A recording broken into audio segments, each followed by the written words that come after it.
नमस्कार। बीच बहस कार्यक्रम में आपका स्वागत है। मैं हूं आपके साथ योगेंद्र सिंह देवल।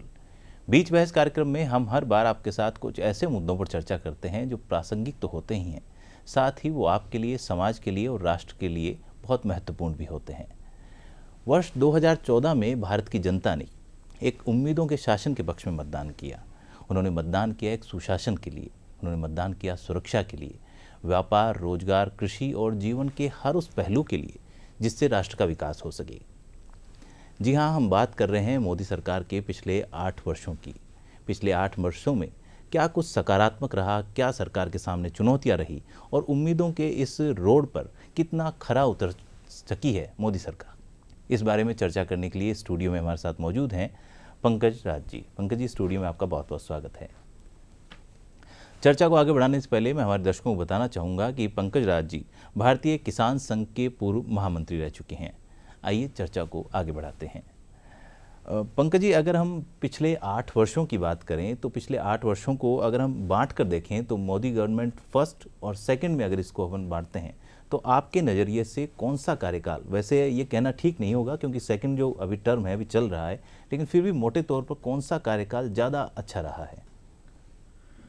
देखिए, मैं समझता हूँ कि आज़ाद भारत की राजनीति में, आज़ाद भारत के अंदर ये 8 साल वास्तव में पूरे ही अद्भुत रहे हैं।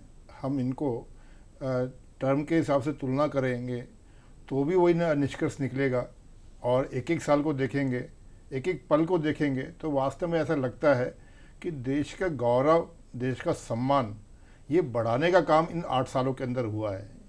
इसको देवल साहब हम थोड़ा सा विस्तृत रूप से देखें जी।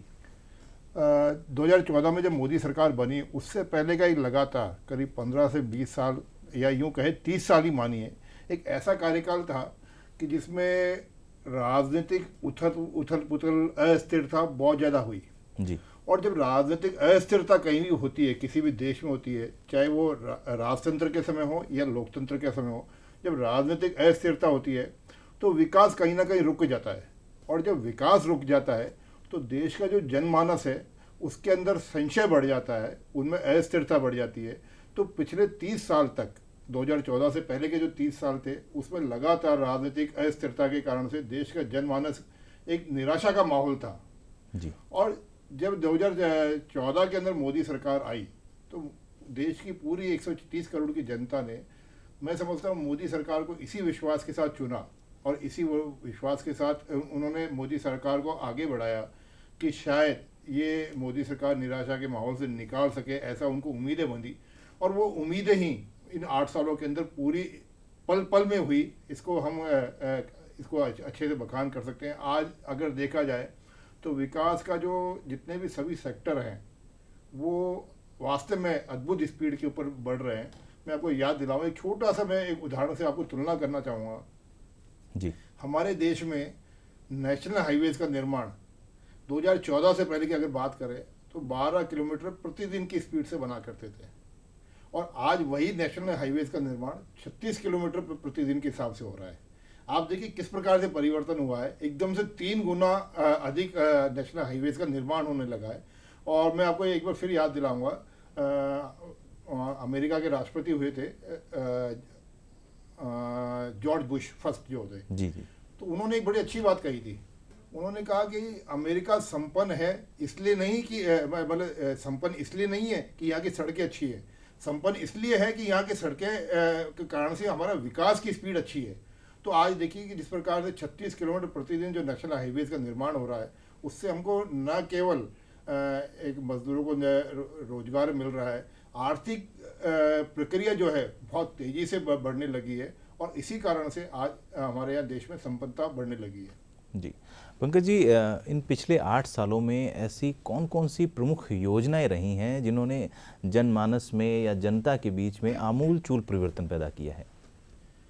देवल साहब, मैं आपको याद दिलाऊं, अगर हम फिर एक बार फिर से 75 सालों का राजनीतिक घटनाक्रमों को देखते हैं तो 15 लोकसभा चुनाव हुए हैं, 15 मतलब इन 75 सालों में 15 चुनाव हो चुके हैं। और जब जब चुनाव होते थे तो आज़ादी के बाद जो स्थितियां थी, देश बिल्कुल कंगाली की स्थिति में था, शिक्षा बिल्कुल नहीं के बराबर थी।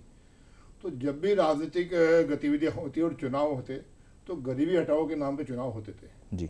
और आप याद करेंगे 1984 में जब प्रधानमंत्री राजीव गांधी जी बने थे, उन्होंने बड़े साफ गोई से स्वीकार भी किया था कि केंद्र जब 1 रुपया भेजता है तो 15 पैसे लोगों तक पहुंचते हैं।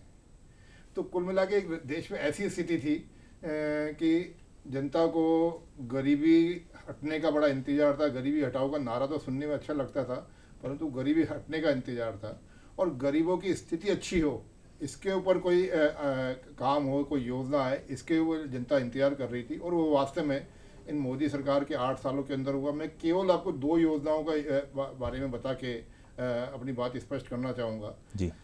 हमारे लगभग 70% जनता गाँव में रहती है और गाँव में स्वच्छता को लेके कोई बहुत ज़्यादा जागरूकता नहीं थी। हमारे गांव में ज़्यादातर लोग शौच के लिए जंगलों में जाते थे, खेतों में जाते थे जी। और न केवल लोग, मतलब लोग में महिलाएं भी हैं। हमारे देश की आधी आबादी महिला भी जो है वो भी शौच के लिए जंगलों में खुले में जाती थी। मोदी सरकार ने स्वच्छता मिशन को एक आंदोलन बनाया। जब उन्होंने स्वयं ने झाड़ू हाथ में ली उनके पहले कार्यकाल में, तो लोगों ने मजाक भी बनाया कि प्राइम मिनिस्टर, प्रधानमंत्री झाड़ू लगा रहा है।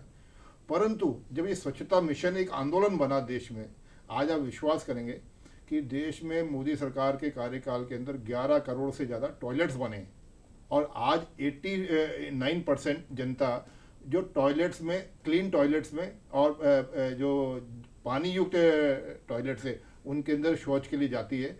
और इससे सबसे बड़ी जो बात है वो महिलाओं का आत्मसम्मान जागा है कि देखिए हम भी अपने सुबह की शुरुआत जो है एक वो इज्जत के साथ कर सकते हैं। जैसे आपको ध्यान में हो, जब ये स्वच्छता मिशन और टॉयलेट्स की जब शुरुआत की थी तो टॉयलेट्स को नाम भी इज्जत घर दिया गया था। जी जी। तो एक गरीबों के ऊपर मन में ये विश्वास जागा कि हाँ, मोदी जी ने ये ऐसी योजना लाए जिससे हमारे भी सम्मान की कहीं चिंता कोई करता है। इसी प्रकार से जैसे मैंने अभी आपको बताया कि केंद्र की कोई भी योजना होती थी तो 1 रुपया केंद्र सरकार जारी करती थी, वो 15 पैसे एक्चुअल यूज़र के पास में पहुँचते थे। यानी 85% जो पैसा है वो कहीं ना कहीं भ्रष्टाचार की भेंट चढ़ जाता था। जब केंद्र से चल के एक्चुअल यूज़र तक पैसा पहुंचता था, बीच के जितने चैनल्स होते थे उनमें वो पैसा एक तरह से भ्रष्टाचार की भेंट चढ़ गया, वेस्ट हो गया, एक्चुअल यूज़र को नहीं मिला। मोदी सरकार ने आते ही एक डायरेक्ट बेनिफिट ट्रांसफर योजना शुरू करी, डीबीटी जिसको कहते हैं। उस डीबीटी के माध्यम से उन्होंने सबसे पहले उसके लिए देश के सभी ग्रामीण जनों का या सभी गरीबों के बैंक खाते खुलवाए। और आप कल्पना करिए कि देश के 45 करोड़ लोगों का बैंक खाता खुला। मतलब हमारी देश की आबादी 130 करोड़ को मानते हैं हम लोग, और उसमें से 45 करोड़ के नए बैंक खाते इस कार्यकाल के अंदर खुले। और उन बैंक खातों के अंदर आप ये देखिए डीबीटी के माध्यम से पैसा आना शुरू हुआ जी। और मैं आपको एक बार फिर याद दिलाऊं, फिगर इतना बड़ा है, वो डीबीटी के माध्यम से अब तक 22 लाख करोड़ रुपया उन गरीबों के खातों में डायरेक्ट पहुंचा।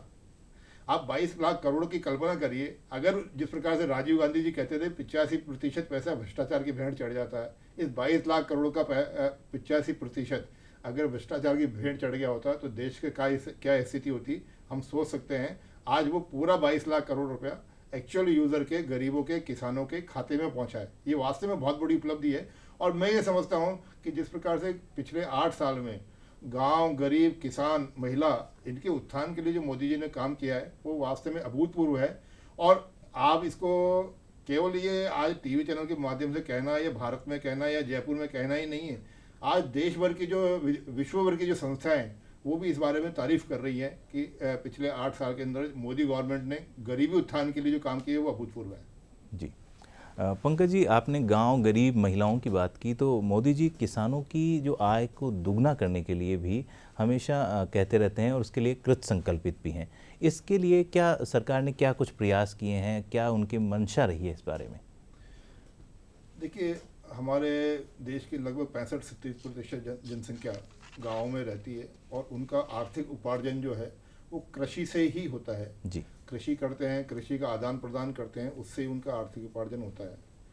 और हमारे जो पिछले 75 साल की आज़ादी के बाद की जो स्थिति थी उससे किसानों में तरक्की आई है, परंतु कहीं ना कहीं ये जो टेक्नोलॉजी की जो भेड़ चाल हुई है उसके कारण से हमारा जो गाँव का गरीब किसान है वो उस टेक्नोलॉजी की भेड़ चाल के अंदर, मैं टेक्नोलॉजी की भेड़ चाल की बात कर रहा हूँ, टेक्नोलॉजी की बात नहीं कर रहा, वो अति तकनीक के कारण से गांव का जो किसान है वो उसके अंदर पिस गया। जैसे किसान की जो कृषि उपज है उसका जो लागत मूल्य है वो फर्टिलाइजर्स, पेस्टिसाइड्स, महंगे बीज, इसके कारण से लागत मूल्य बढ़ता गया, तो उसका जो लाभकारी लाभ जो होना चाहिए वो किसान को नहीं हो पा रहा था। तो मोदी सरकार ने आते ही इस बारे में बड़ी चिंता करी कि किसान को कैसे लाभ मिले। तो मैं आपको एक छोटा सा आंकड़े के साथ याद दिलाऊंगा। 2014 से पहले हमारे देश के किसान की प्रति वर्ष प्रति किसान जो आय थी 74,600 कुछ रुपए थी, लगभग 75,000 रुपये थी। तो मोदी सरकार ने इसको लक्ष्य बनाया कि भाई हाँ, ये हमको दुगनी करनी है, और दुगनी करने के लिए उन्होंने समय का भी एक पीरियड बनाया कि 2023 तक हमको इसको दुगनी करनी है जी। अब दुगनी करने के लिए क्या हो सकता है? देखिए, किसान को आय दुगनी करने के लिए उन्होंने 3 स्टेप्स बनाए। सबसे पहला स्टेप, लागत मूल्य कम होना चाहिए। दूसरा, उत्पादन बढ़ना चाहिए। तीसरा, उत्पादन हो गया, फसल किसान के घर में आ गई, कट गई, उसके बाद जो मार्केटिंग तंत्र है, फसल बेचने का जो सिस्टम है जी, उसको कैसे इनोवेट किया जाए जिससे उसको पूरा लाभ मिले। ये 3 स्टेप्स के अंदर मोदी सरकार ने काम करना शुरू किया। और आपको जानकर बड़ी खुशी होगी कि इन 8 साल के अंदर मोदी सरकार के जो आने से पहले जो 75,000 रुपये वार्षिक एक किसान की आय थी, वो आज लगभग 1,09,000 रुपये प्रति किसान प्रति वर्ष की आय है। तो मैं समझता हूँ कि जो 2023 तक प्रति किसान आय दुगनी करने का लक्ष्य है वो निश्चित रूप से 2023 तक पूरा हो जाएगा जी। और इसके लिए जो मोदी सरकार काम कर रही है वो वास्तव में किसानों के उत्थानकारी और किसानों को बहुत आगे ले जाने के लिए योजना है जी। पंकज जी, इन पिछले 8 वर्षों की बात करें तो पिछले 8 वर्षों में जो राष्ट्रवाद है वो आम जन की भावनाओं में झलकने लगा है। क्या कहेंगे आप इस बारे में? देखिए, हिंदुस्तान एक ऐसा देश है जिसने लगभग 800 साल तक गुलामी झेली, और उस 800 साल की गुलामी में उन्होंने समय समय पे अपना संघर्ष भी किया अपने राष्ट्र की अस्मिता बचाने के लिए, राष्ट्र को आज़ाद कराने के लिए। हम तो राजस्थान तो महाराणा प्रताप की भूमि के रहने वाले हैं, जिस महाराणा प्रताप का पूरे विश्व भर के अंदर उदाहरण दिया जाता है कि एक मेवाड़ रियासत के राजा अपनी अस्मिता बचाने के लिए, अपने देश को बचाने के लिए, अपने भूभाग बचाने के लिए पूरे देश का जो राजा था अकबर, उससे भिड़ गए और उससे अंतिम दम तक संघर्ष करते रहे, परंतु उनकी गुलामी स्वीकार नहीं करी। ऐसे हम महाराणा प्रताप की भूमि के वासी हैं। तो यहाँ एक देश के अंदर एक देश का प्रति जो प्रेम है वो वास्तव में अकल्पनीय है। परंतु एक ऐसा समय आया, लगातार एक लंबा समय तक ऐसा रहा कि यहाँ की राजनीतिकारों का जो था वो कहीं ना कहीं उनको राष्ट्र पीछे छूट गया उनके विकास के मॉडल के अंदर। और राष्ट्र पीछे छूटने के साथ में ये भी था कि उनकी प्रायोरिटीज़ बदल गई। आप ये देखिए कि पाकिस्तान जैसा छोटा सा देश आए दिन हमारी सीमा पे हमले करता है, आए दिन हमारे आतंकवादियों को भेजता है, और हम कुछ नहीं कर पा रहे थे। आए दिन हमारे यहाँ विस्फोट हो रहे थे, आए दिन हमारे आतंकवादी हमले हो रहे थे। और न केवल पाकिस्तान, आपको याद हो तो एक समय ऐसा भी आया था कि जब बर्मा जैसा देश, वहाँ से भी आतंकवादी गतिविधियों को बढ़ावा मिलने लग गया। मतलब एक छोटे देश भी हमारे ऊपर हमले करने लगे, हमारे ऊपर अप्रत्यक्ष हमले करने लगे, जिसके कारण से कहीं ना कहीं देश के जनता को लगता था कि नहीं, हमारा राष्ट्रीय स्वाभिमान एक विशेष है। देश की सुरक्षा के प्रति जो उनकी चिंता थी वो वास्तव में बड़ी अभूतपूर्व थी जनता की, और उसको जगाने का काम प्रधानमंत्री नरेंद्र मोदी जी ने किया। मैं आपको याद दिलाऊं, हमारे मोदी सरकार के कार्यकाल में ही सर्जिकल स्ट्राइक हुई। भारत ने पहली बार भारत की सीमा के बाहर जाके हमला किया, और न केवल हमला किया, विजय प्राप्त की उसके अंदर। और एक छोटा सा सर्जिकल स्ट्राइक का काम था, परंतु उससे पूरे विश्व को मैसेज गया कि आज भारत बदल गया है, आज भारत वो वाला नहीं रहा। तो ये राष्ट्रवादी है कि जो हमको देश के प्रति जोड़ता है, हमारे देश की अस्मिता से हमको जोड़ता है और हमारे स्वाभिमान को बढ़ाने का काम करता है जी। पंकज जी, लेकिन इस बारे में काफ़ी आरोप भी लगते रहते हैं कि ये राष्ट्रवाद धार्मिक राष्ट्रवाद की ओर जा रहा है। देखिए, क्या होता है कि कई बार विपक्ष के लोग दिशा भ्रमित हो जाते हैं। विपक्ष के लोगों को लगता है कि हम सत्ता प्राप्त किसी भी तरह से कर लें, और उसके लिए अनर्गल आरोप लगाते रहते हैं। धार्मिक राष्ट्रवाद, मैं समझता हूँ कि ऐसा कोई किसी भी सरकार के द्वारा, खासकर मोदी सरकार के द्वारा, कोई धार्मिक राष्ट्रवाद वाला विषय नहीं है। परंतु हाँ, इतना जरूर है जी कि हमारा देश बड़ी विभिन्नता लिए हुए देश है। यहाँ अलग अलग धर्म, जाति, संप्रदाय के लोग रहते हैं, परंतु एक कटु सत्य ये भी है कि लगभग 85% जनसंख्या यहाँ पे हिंदू समाज है, और हिंदू जो 85% जनसंख्या है जी। उसको आज़ादी से पहले भी और आज़ादी के बाद भी लगातार दबाया गया। एक सांप्रदायिकता, एक धर्मनिरपेक्षता, ऐसे शब्दों के नाम पे तुष्टीकरण किया गया मुस्लिम का या मान लो अल्पसंख्यकों का। तो जब आज मोदी सरकार जब आई है, उन्होंने सभी धर्मों को समान अधिकार देने शुरू किए हैं, तो ऐसा लगता है कि विपक्षी लोग जो अल्पसंख्यक वर्ग है उनको प्रोवोक करते रहते हैं, उनको भड़काने के भड़काऊ कार्यवाही करते रहते हैं, और वो लोग धार्मिक राष्ट्रवाद को एक तरह से आरोप लगाते रहते हैं। जबकि वास्तविकता में मुझे ऐसा लगता है कि मोदी सरकार के कार्यकाल में सभी लोगों का विकास चहुमुखी हो रहा है। अब जैसे मैंने अभी आपको बताया कि अभी 11 करोड़ शौचालय बने, तो मैं समझता हूँ ये 11 करोड़ शौचालय बने हैं, ये हिंदू के भी बने, मुसलमान के भी बने, सिख के भी बने, ईसाई के भी बने, फारसी के भी बने। हमने 45 करोड़ के बैंक खाते खोलने की बात अभी हमने करी है यहाँ पे। तो 45 करोड़ जो बैंक खाते खुले हैं उसमें सभी प्रकार के गरीब लोग हैं, उसमें मुसलमान भी है, उसमें ईसाई भी है, उसमें सिख भी है। तो जब मोदी सरकार जब चहुमुखी के विकास कर रही है, तो ऐसे में धार्मिकता का, धार्मिक राष्ट्रवाद का आरोप लगाना मैं समझता हूँ बेईमानी सा है। जी पंकज जी, मोदी सरकार द्वारा पिछले 8 साल में कुछ कठोर फैसले भी लिए गए हैं, जैसे कश्मीर समस्या को लेकर रहा, सीएए को लेकर रहा। इसके पीछे सरकार की क्या मंशा रही है और आप किस नज़रिए से इसको देखते हैं? देवर साहब, ये भी उसी धार्मिक राष्ट्रवाद से जुड़ा हुआ विषय है। हालांकि कश्मीर समस्या अपने आप में एक बहुत बड़ा विषय है, उसको कम समय में और कम शब्दों में कहना एक संभव नहीं है, परंतु मैं बड़ा स्पष्ट करना चाहूँगा। 1947 में जब देश आज़ाद हुआ, तो आज़ादी के तुरंत बाद में जो एक देश में प्रधानमंत्री नेहरू जी के नेतृत्व में जो सरकार बनी, उनका कहीं ना कहीं कश्मीर के जो उस वक्त के तत्कालीन नेता थे शेख अब्दुल्ला जी, उनसे कोई इंटीमेसी थी, भावनात्मक जुड़ाव था। तो शेख अब्दुल्ला की राय पे ही प्रधानमंत्री नेहरू जी चलते थे, और शेख अब्दुल्ला जी खुद एक कन्फ्यूज व्यक्ति थे। वो अपने आप को कभी तो बहुत ज़्यादा राष्ट्रवादी भारतीय बताते, कभी आपको अपने आप को कट्टर मुस्लिम और पाकिस्तान के प्रेमी बताते। तो वो एक अजीब सा उनके शेख अब्दुल्ला जी कश्मीर रहता था। उस कश्मीर में एक धारा 370 का जन्म हुआ। आप देखिए, जिस कश्मीर का विलय जिस प्रकार से और प्रांतों का विलय हुआ, उसी प्रकार से कश्मीर का विलय भी हिंदुस्तान में हुआ, परंतु उसके लिए एक धारा 370 नाम का एक नासूर पैदा कर दिया गया। और उस धारा 370 के कारण से हमारा जम्मू कश्मीर जो राज्य है, वो कहीं ना कहीं उस 370 के दुष्प्रभावों के कारण से विकास की दौड़ में सबसे पीछे रह गया। और वहाँ जो कश्मीर के उस 47 के बाद से लेके अब तक के 2014 तक के जो नेता थे, वो उनकी जो प्रॉब्लम क्या थी कि वो कश्मीर समस्या को जिंदा रखना चाहते थे, क्योंकि उनकी राजनीतिक रोटियां उस पर सिकती थी कश्मीर समस्या के ऊपर, और उनका वजूद जो है वो कश्मीर समस्या के कारण से ही वजूद उनका बना रहता था। तो उन्होंने धारा 370 हटाने का विरोध किया, और धारा 370 ना हटे इसके उन्होंने सारे प्रयास किए, परंतु मोदी सरकार ने इस बारे में बड़ा कठोर निर्णय किया और धारा 370 हटाई। और धारा 370 इतनी शांतिपूर्वक हटाई कि उसे 2 महीने की पीरियड में वहाँ पे ना तो एक आतंकवादी हमला हुआ, एक कोई पथराव नहीं हुआ, कोई एक झड़प की घटना नहीं हुई। तो ऐसे शांतिपूर्वक तरीके से धारा 370 हटना ये बात साबित करता है कि जम्मू कश्मीर की जो जनता है वो भी इस मोदी जी के मॉडल के, विकास के मॉडल के साथ खड़ी थी। इसीलिए उन्होंने धारा 370 हटाने में उनका सहयोग किया और ते शांतिपूर्वक हटा। परंतु देवल साहब, अब महत्वपूर्ण चीज़ ये है कि धारा 370 हटने से फ़ायदा क्या हुआ। लोग इसको बड़ा कंफ्यूज करते हैं।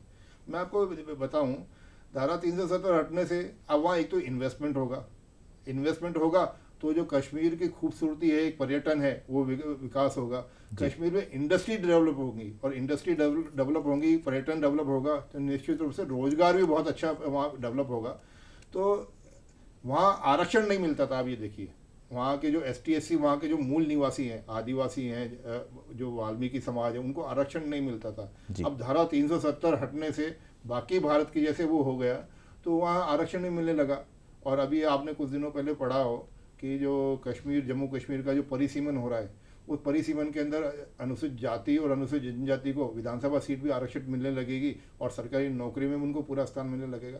तो अब कुल मिला के कश्मीर, मैं समझता हूँ कि एक धारा विकास की दौड़ में वापस आ गया है, और कुछ समय में आप देखिएगा कश्मीर मेरे को लगता है कि सबसे अग्रणी राज्य में से होगा। जी, पंकज जी, पिछले 2-3 साल में देश ने एक कोरोना का भयंकर जो समय था, कोरोना काल था, वो झेला है। और इस टाइम में जो मोदी सरकार ने जैसा मैनेजमेंट किया है, वो पूरे विश्व ने उसकी तारीफ़ की है। जो टीकाकरण अभियान रहा भारत का, वो भी बहुत सफल रहा। इस बारे में आप क्या कहना चाहेंगे? देवल साहब, कोरोना महामारी एक ऐसे समय में आई जब भारत का आर्थिक विकास दर जो है पूरे विश्व में टॉप पे चल रहा था, और ऐसा लग रहा था कि आने वाले समय में हम महाशक्ति बनने की ओर अग्रसर हैं जी। जब 2014 से पहले विश्व की रैंकिंग में भारत को 8वें नंबर पे गिना जाता था, और 2014 से लेकर 2020 तक के कार्यकाल के अंदर ही हमने विकास की दौड़ इस प्रकार से दौड़ लगाई कि हम 5वें नंबर की आर्थिक शक्ति बन गए जी। तो ये एक विजन के साथ जब देश आगे बढ़ने लगा, नीतियाँ अच्छी बनने लगी, तो देश की जनता ने उसको स्वीकार किया। परंतु कोरोना काल से, कोरोना के कारण से ये सारी आर्थिक गतिविधियाँ रुक सी गई, एक ठहर सी गई। पूरा देश, पूरा विश्व एक जगह जैसे जम गया हो, ऐसी स्थिति हो गई जी। लोगों को नज़र नहीं आ रहा था कि क्या करें।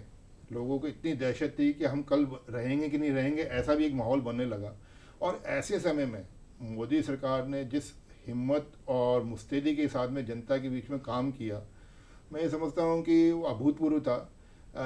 एक समय ऐसा हुआ करता था कि कोई बीमारी जब आती थी तो उसके वैक्सीन के लिए हम यूरोप के लिए, अमेरिका की तरफ देखा करते थे जी। और हमको लगता था कि वो लोग हमको कब वैक्सीन देंगे। और आज जब मोदी सरकार के कार्यकाल में जिस प्रकार से परिस्थितियाँ बदली जी, आपने देखा कि हमने खुद ने अपनी एक वैक्सीन बनाई, और वैक्सीन भी हमने कितने कम समय में बनाई, ये हम लोग सब लोगों के सामने है। और उस वैक्सीन बनने से जिस प्रकार से विश्व के सामने भारत का एक परचम लहराया कि हाँ भाई, भारत आज पूरे विश्व को देने की स्थिति में आ गया, जो भारत हमेशा लेने की स्थिति में होता था। आपको ध्यान होगा, वो जो चेचक का टीका है वो 26 साल में भारत में आया था। मतलब बीमारी के आने के 26 साल बाद भारत में चेचक का टीका आया था। आप कल्पना करिए। और यहाँ केवल कोरोना के 8 महीने के पीरियड के अंदर हमने लगभग यूरोप के और अमेरिका देशों के, रूस के साथ के समय में ही कोरोना की वैक्सीन बनाई। और ना केवल वैक्सीन बनाई हमने, 130 करोड़ जनता का ये देश है, यहाँ हमने दोहरा टीकाकरण जो है वो सबसे कम समय के अंदर हमने पूरा किया। आज 190 करोड़ लोगों को टीकाकरण हो चुका है, लगभग 88% जनता को डबल टीका लग चुका है जी। ये सब एक स्वास्थ्य से जुड़ा मसला है। मैं देवल साहब इसमें एक विषय और बताना आपको चाहूँगा। अगर हम बात करें, फिर वो तुलना करें 1947 से लेके 2014 तक की, तो हमारे पास देश के पास एक एम्स हुआ करता था। देश के अंदर 387 मेडिकल कॉलेज हुआ करते थे जी। तो कहीं ना कहीं स्वास्थ्य समस्याएं जो हमारे देश की है, उन स्वास्थ्य समस्याओं के मूल में सबसे बड़ी दिक्कत ये थी कि हमारे पास स्किल्ड पर्सन नहीं थी, यानी डॉक्टर्स नहीं हुआ करते थे। आज भी आपको ध्यान में बहुत बड़ी संख्या के अंदर लोग MBBS करने या मेडिकल की पढ़ाई करने विदेशों में जाते हैं जी। कारण यह है कि हमारे देश में मेडिकल कॉलेज की संख्या बहुत कम है 2014 तक। तो ये जो मूल कारण था स्वास्थ्य कमज़ोर होने, स्वास्थ्य का सेक्टर हमारा कमज़ोर रहने का, इसको मोदी सरकार ने पहचाना और इसके अंदर हमने काम करना शुरू किया 2014 से जी। तो आज स्थिति यह है कि 8 साल में कितना बदलाव आया। ये देखिए कि आज देश के अंदर 596 मेडिकल कॉलेजेस हैं जी। और जहाँ तक बात करें एम्स की, तो जो 1956 में एक दिल्ली में एम्स बना था, उसके बाद में आज हमारे पास में 25 एम्स हैं दिल्ली वाले सहित, जिसमें 24 तो लगभग एक्टिव हो चुके हैं और इन 25 के बाद में भी 6 नए एम्स का प्रपोजल तैयार है और मेरे को लगता है कि कुछ ही दिनों में प्रस्तावित हो जाए, सैंक्शन हो जाएगा।